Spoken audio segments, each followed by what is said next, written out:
Buuggan waxaa la dhahaa The Mammals of Somaliland oo waxaa qoray Drake Brockman.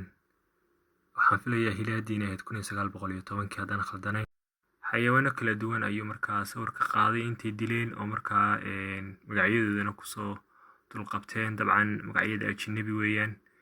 Xayawaanada waxaa ka mid ahaa deerooyinka kala duwan, waxaa ka mid ahaa garanuugta, waxaa ka mid ahaa biciidka, waxaa ka mid ahaa goodirka, waxaa ka mid ahaa siiga, iyo xayawaano kale oo fara badan oo dabcan gobollada waqooyi badiba laga helo.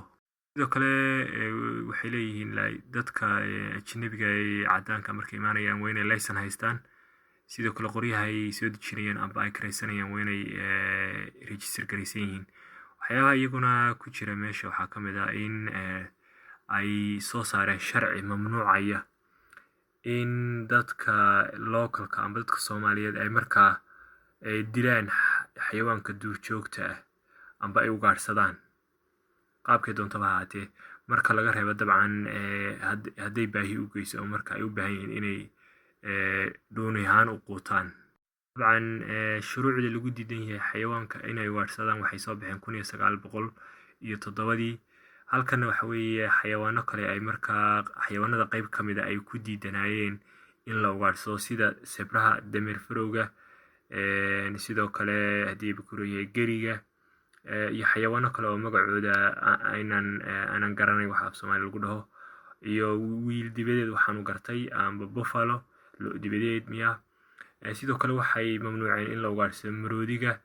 Dabcan maroodiga hore bay u ugaadhsan jireen dhammaadkii qarnigii 18aad, laakiinse laga soo bilaabo 1907 haddaan khaldan.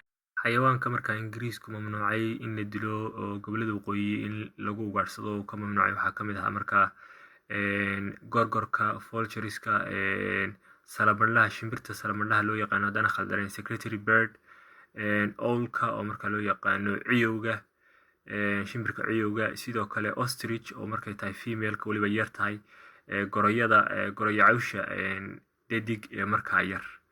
Xayawaanadaas oo kala duwan markaa way ka mamnuuceen in la ugaadhsado. Dabcan waxaa jiray gabay uu sayidku tiriyey xilligii sayidku uu markaa halganka ku jiray oo markaa uu gabayga wuxuu ahaa haddaan khaldanayn intaasoo masiiba waxaa igala maad badan hadduu waxaasay maska iyo abeesada magta aad ka bixiseen. Marka hadduu la xidhiidho dabcan gabayga intaasu baa ka xustaa, laakiinse ma hubo inuu qisadu ay ugaadhsiga la xidhiidhayeen kale. Halkaa hoosna kula wadaag insha Allah. Waxaa jirtay wareegtooyin kale ay markaa soo saareen iyagoo ka mamnuucaya in la toogto wiilasha dhadig ee markaa ilmaha yar nuujinaysa, iyo sidoo kale deerooyinka kala duwan oo iyaguna ilmaha yar wata. Wareegtada saddexaad ay soo saareen waxa weeye xayawaanada la dhimay ugaadhsigooda oo ilaa 15 xabo ugu badnaan laga dili karo iyadoo markaa la wato laysanka markaa gumaysiga Ingiriiska uu bixinayay. Xayawaanada way kala duwanaayeen oo markaa waxaa ka mid ah sida xayawaanka wiisha oo hal xabo halkii mar laysanka ogolaanaya in lagu dilo. Xayawaano kala duwan waxaa ugu badnaa 15 mid laga dilay oo ahayd sagaarada, dictic bay Ingiriiska loo yaqaanaa. Marka sagaarada ayaa ugu badnayd halkii laysan aad ku dili karto ilaa 15 xabo oo dhan. Wareegtada afraad ay soo saareen ay ku dhimayeen ugaadhsiga xayawaanka ama duurjoogta waxaa ka mid ahaa in qofka deganaanshaha haysta maxkamiyadda Ingiriiska deganaanshaha ka haysta oo markaa settlerka ah oo qofka settlerka laysankiisa wata waxa uu ugaadhsan karaa ilaa 10 xabo xayawaanadan kala duwan aad arkaysaan. Sidoo kale xayawaanada waxaa ka mid ahaa doofaarka oo markaa ilaa 6 xabo oo doofaara uu dili karo, iyo xayawaanada kale oo markaa kaba badnaa sida deerooyinka ilaa 10 xabo halkii mar uu dili karo qofka laysanka haysta. Wareegto shanaad bay markalena soo saareen oo ay leeyihiin meelaha laga ugaadhsan karo oo markaa dowladdu ogoshahay in laga ugaadhsado waxa weeye meesha la dhaho Gallowcare Hill, buurta Gallowcare Hill. Waxaan filayaa inay u dhaxayso Berbera iyo Hargeysa haddaan khaldanayn, ilaa iyo Lower Sheikh waa Sheikh dowga hoose ee Sheikh, iyo meel la dhaho Tomb waxa weeye qabriga Sheikh miya wax saas ah. Marka adigu area haddeerna waxay soo saareen in dhul gaara laga ugaadhsan karo. Dabcan waxan waxay iska ahayd qodob maqashii waxaan ahaw qaban oo markaa xayawaan fara badan bay gumaystihii Ingiriisku ayuu gobolada waqooyi ka cirib tiray. Marka dabcan buugtiisa waxbaa ku qoran, laakiin xaqiiqadu waxay ahayd inay cirib tireen xayawaano fara badan oo markaa ku noolaan jiray gobolada waqooyi.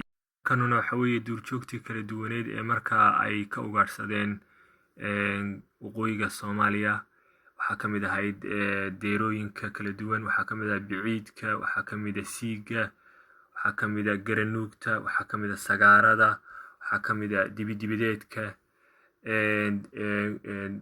deerada, waxaasoo dhan bay ugaarsadeen oo markaa qalfooftoodii weeyaan. Marka dabcan waxay saaran jireen, dadka u shaqeynaya ayaa hargaha uga saari jiray ama madaxa uga soo jeedi jiray, kadibna way qaadan jireen oo waddanka Ingiriiska ayay u qaadan jireen si sharci daraa. dabcan dee gumaysigu sharci darro u ahaa, sidoo kale ugaarsiga inay ka ugaarsadaan waddan Soomaaliyeed taasuna sidoo kale sharci darro ay ahayd, laakiinse waa iska waddan gumaysi ku jiray buu ahaa. Okay, intaasaan kusoo koobaya.